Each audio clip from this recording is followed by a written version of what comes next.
Domingão pós-vitória sobre o Fortaleza, agora a gente assiste a rodada se desenrolar para depois a gente ver se foi uma boa rodada para o Fluminense ou não, mas o importante é que o Flu fez a sua parte ontem no Maracanã. E é um momento, depois daquela instabilidade ali pós-Copa do Mundo, é um momento sim positivo. Novamente parece ser uma boa fase sob o comando do Renato Gaúcho. E isso levanta algumas discussões, algumas coisas eu tenho observado nas redes sociais, de acordo com a reação de alguns torcedores, outras coisas eu já venho refletindo há um tempo, até antes da Copa do Mundo. Eu vou trazer esse debate para vocês aqui neste domingo e, claro, também tem notícia, tem informação, como sempre, aqui no canal do Lessa. O mercado de transferências ainda não fechou, a janela está aberta até o iniciozinho ali de setembro e alguma coisa ainda pode acontecer até o final do mês. Vamos falar sobre isso. Se você, claro, puder deixar aqui o seu like, se inscrever aqui no canal do Lessa, é muito importante a ajuda de vocês todos os dias, engajando, participando, ajudando no crescimento aqui do canal do Lessa. Bom, duas notícias surgiram aí neste domingo em relação a possíveis reforços do Fluminense. A gente sabe que a situação do Igor Rabelo está acertada, né? O Igor Rabelo se despede hoje do Atlético Mineiro, se não houver nenhuma reviravolta absurda. O Igor se despede hoje do Atlético Mineiro e desembarca aqui no Rio de Janeiro amanhã para assinar contrato com o Fluminense de 2 anos e meio. E claro, dentro do possível, se possível, a gente vai acompanhar a chegada do Igor Rabelo por aqui, mais um reforço que o Fluminense está contratando, desta vez para a zaga. E sabemos também que o clube ainda está no mercado buscando uma outra oportunidade para tentar trazer um jogador com status de titular, né? Um jogador de um nível superior ao do Igor Rabelo, que chegaria com esse status para assumir uma condição ali ao lado do Thiago Silva e deixando a concorrência para trás. Esse é o objetivo. Se vai acontecer ou não, é outra situação, mas o Fluminense ainda está no mercado e não fechou o grupo para a sequência da temporada, ou para a sequência restante da temporada, né, até dezembro. E aí, o Jorge Nicola publicou neste domingo a notícia dando conta que o Fluminense pretende oferecer um pré-contrato ao Gustavo Henrique, zagueiro do Corinthians, que o Gustavo Henrique jogou no Flamengo, enfim, que atualmente está no Corinthians. Ele tem contrato somente até o final do ano com o Corinthians. E aí o Fluminense poderia oferecer um pré-contrato e a partir de janeiro ele passar a defender o Fluminense. Lembrando que por diversos veículos de imprensa já informaram que o Gustavo Henrique está no processo de renovação contratual com o Corinthians e que essa negociação estaria avançada. Essas informações eu não tenho e até o momento ninguém do Fluminense confirmou essa possibilidade de contratação do Gustavo Henrique. Tá? É um jogador que saiu do Flamengo, foi para a Turquia, aí veio para o Corinthians agora, é considerado um jogador importante por lá. E se viesse para o Fluminense, com as opções que o Fluminense tem hoje, eu acho que ele chegaria com esse status. Tenho essa sensação de ser, de fato, uma dupla ali titular com o Thiago Silva. Tá? Mas, repito, como sempre, a gente busca, a gente tenta confirmar as notícias, as informações. Por enquanto, ninguém me confirmou isso, mas também ninguém negou. Então, enquanto não houver uma negativa de fato, a gente trabalha com a possibilidade. Tá? Até porque é uma situação assim, possível diante da procura do Fluminense por outro jogador para este setor. Tá? E outra negociação que começou lá atrás e depois esfriou, não foi para frente, foi com o Inestrosa. Né? O Atlético Nacional pedindo muito alto pelo jogador, em torno de 8 milhões de euros.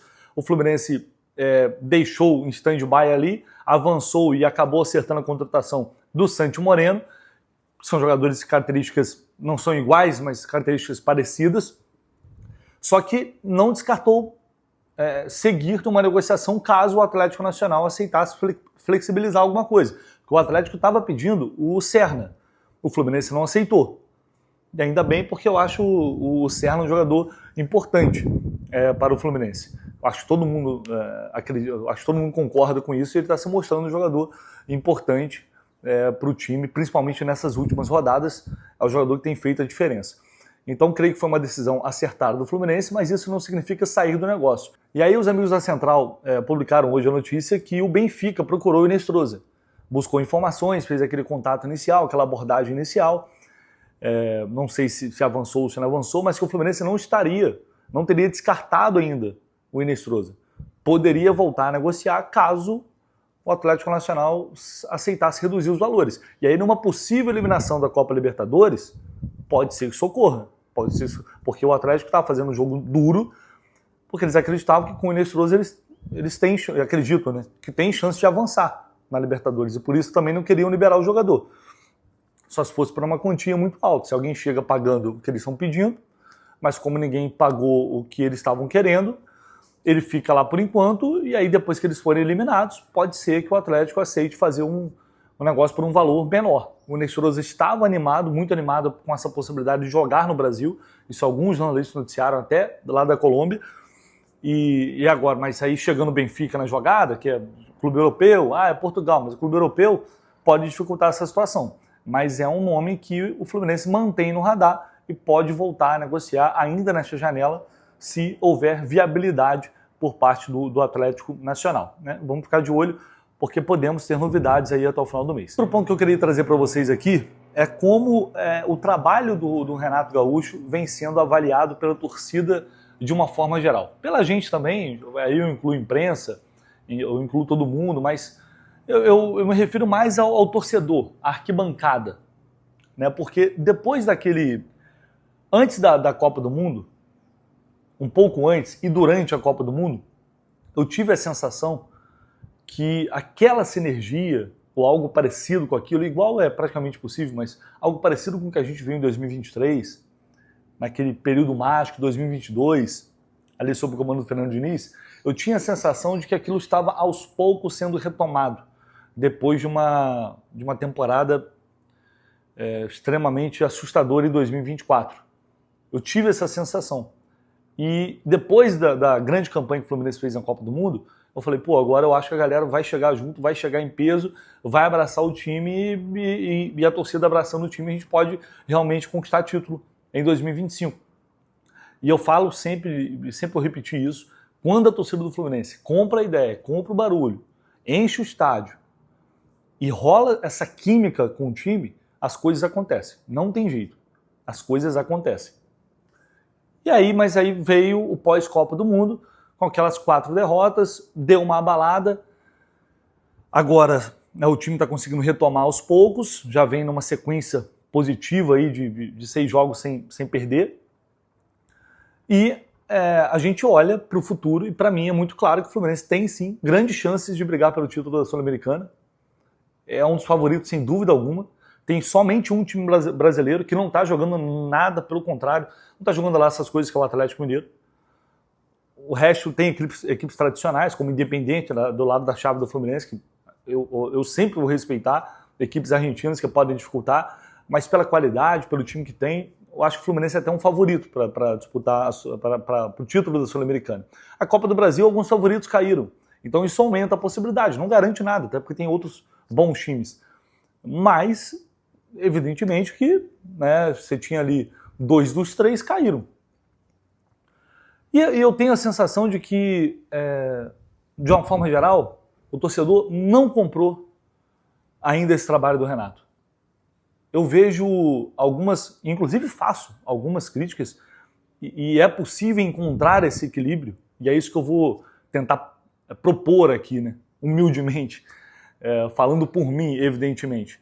É possível a gente fazer as críticas necessárias de acordo com o desempenho em alguns jogos. Inclusive, eu fazia antes da Copa do Mundo. Levei muita porrada aqui por causa disso, porque para mim, em alguns jogos, o Fluminense não teve muita dificuldade, não teve um bom desempenho em algumas partidas, mas conseguiu vencer. Eu já vi muita gente falar, mas o trabalho do Renato não vai deixar legado nenhum, é um trabalho fraco, não tem nada demais, é um trabalho comum, tá dando sorte. Mas vamos lá. O Renato já jogou com 3 volantes, ele chega, mantém o time que vinha jogando antes do Mano, depois ele vai fazendo mudanças, ele firma uma formação que deu certo na Copa do Mundo com 3 volantes, o Renato já jogou com 3 zagueiros, o Renato já jogou com 2 atacantes e 4 homens no meio agora contra o Bahia, colocou, como eu disse, Ganso, Cano no banco, alguns jogadores que tinham muito espaço acabaram perdendo um pouco de espaço. Falar que ele não está tentando e não fazendo nada, aí isso não é uma verdade. Definitivamente isso não é uma verdade. E agora vai chegar os reforços, outros jogadores vão entrar naturalmente no time. Mas Canóbio, a gente está vendo o Canóbio tendo o seu melhor momento com a camisa do Fluminense, subindo de nível. O Serna subindo de nível, na minha opinião. Os centroavantes estão voltando a fazer gol, coisa que não estava acontecendo. A gente viu o Hércules começar mal e se firmar no time. Até o Nonato teve seu bom momento, o Martinelli fazendo uma temporada muito irregular. Zagueiros comuns que estão dando contra o recado. O Freire Ignacio que vinha dando contra o recado. Então, assim, tem coisas boas. Tem coisas boas do trabalho. Tem algumas opções interessantes, algumas escolhas interessantes que estão surtindo efeito. Agora, não são jogadores perfeitos, são jogadores que, como eu disse, eles não são. Se eles fossem tão acima do nível assim, não estariam mais aqui provavelmente. Essa que é a verdade, a realidade é essa. Então são jogadores que, tecnicamente, eles vão oscilar bastante, mas que se estiverem motivados e bem treinados, eles, sem dúvida alguma, eles podem acrescentar coisas importantes à equipe. E o Renato vem tentando, vem mudando, vem testando coisas diferentes, até encontrar ali uma formação que talvez vai ser ideal, mas que ele também não vai conseguir sustentar por muito tempo, porque tem que mexer na equipe devido ao desgaste, a sequência de jogos, que é algo absolutamente natural. Mas eu ressaltava aqui, eu falei, olha, o Renato está se escorando, está se respaldando através dos resultados, e é justo. Mas depois ele vai ser cobrado também pelos resultados. Né? Então, não é só... tem que ser, para ser coerente, tem que ser dos dois lados, né? A avaliação tem que ser justa, tanto do lado do torcedor quanto do lado do treinador. Ele se defende com os resultados, depois a gente avalia os resultados. E naquele momento os resultados eram bons, né? Isso também não dava para discutir. Vai para a Copa do Mundo, uma semifinal, algo assim, inimaginável para muita gente. E o Fluminense chegou a uma semifinal. E eu falei com muita gente depois daquilo e falou, cara, é porque realmente os jogadores rolou uma sinergia muito grande, rolou uma união muito grande, os caras realmente, vamos esquecer o que está acontecendo, vamos focar só aqui, vamos tentar fazer história. E aí eu falo, quando tem mobilização, amigo, quando tem vontade, quando tem dedicação, quando tem empenho no limite, é diferente, não tem jeito. E todo mundo percebe isso. E aí o Fluminense volta com um grande resultado de lá. Depois vem as 4 derrotas consecutivas, algumas votações nem tão abaixo, mas com muitos erros sendo cometidos. E eu vejo de uma forma geral, assim, o torcedor, principalmente nas redes sociais, muita gente reticente ali com o Renato, fazendo muitas críticas ao que o time vem apresentando, a alguns jogadores especificamente. Ontem a gente viu a situação do Lima sendo vaiado antes mesmo de entrar em campo, antes já tinha acontecido também com o Everaldo, um caso semelhante. E é onde eu quero chegar. O trabalho do Renato está longe de ser perfeito, na minha opinião. Eu acho que o Fluminense poderia jogar mais futebol, poderia ter algumas atuações mais consistentes do início ao fim. Uma coisa que irrita muito, eu creio que a maioria, é o fato do time muitas vezes se contentar com o resultado, 1-0, 2-1, tenta administrar o jogo e já perdeu os jogos assim, e já empatou os jogos assim. É um comportamento que irrita muito o torcedor de uma forma geral. E isso eu creio que está meio que virando uma marca no trabalho do Renato. Né? Ontem a gente viu, até falei sobre isso, não acho que o Fluminense recuou, foi lá para trás, ficou só se defendendo, mas novamente o adversário, perdendo por 2-0, faz um gol num lance totalmente evitável, um erro de posicionamento de marcação do Fluminense, aí toma um gol, de repente, aí quando vê o adversário tem mais 2 chances, o Fortaleza poderia ter empatado ontem com um time misto em campo, um time que estava na zona do rebaixamento e que estava com muitos titulares no banco de reservas. O Fluminense poderia ter perdido o ponto ontem de novo.